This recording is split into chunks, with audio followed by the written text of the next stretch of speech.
going to try to keep this video under 3 minutes, but Topps Chrome Boxing. I was super excited for this, to chase some guys' inks. I don't know who's in the checklist. I know it's 100 people, contenders and stuff, but I believe, hopefully there's some legends in there.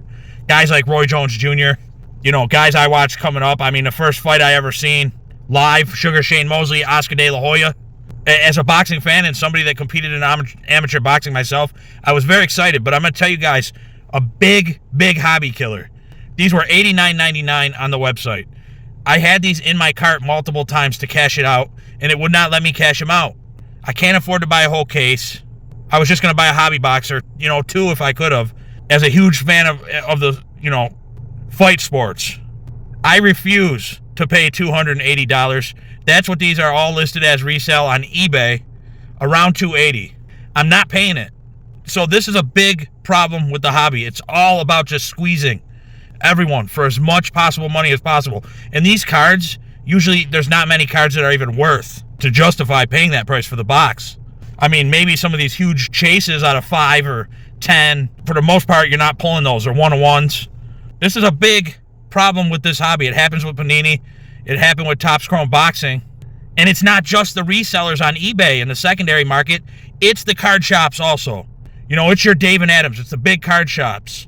It's the little card shops in your towns on the corners. They do the exact same thing. I was very excited about this. Like I said, somebody that competed in amateur boxing, in and out of gyms for years. Huge fight fan. I saw the end of Mike Tyson's career. I seen him fight live. I saw the end of Evander Holyfield. I mean, Roy Jones. I seen him a little bit of his prime. One of the greats. I mean, Joe Calzaghe. I don't know if these guys are in the set. I would love some Joe Calzaghe ink. He's one of my favorite fighters of all time. I doubt he's in there. I'll check out the checklist. Maybe if I could find his cards online, I'd be interested in. Singles. But this is why it just does not make sense to pay for boxes anymore. Because you can rarely get them from the source at the price they're supposed to cost, $89.99. Now, these boxes at $280, $300, whatever, they are not worth it. The breakers are buying them up. The people that don't even care about the sport.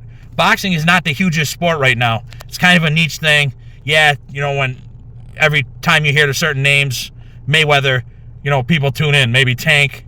That's the big chase, I think, in there right now. The Tank.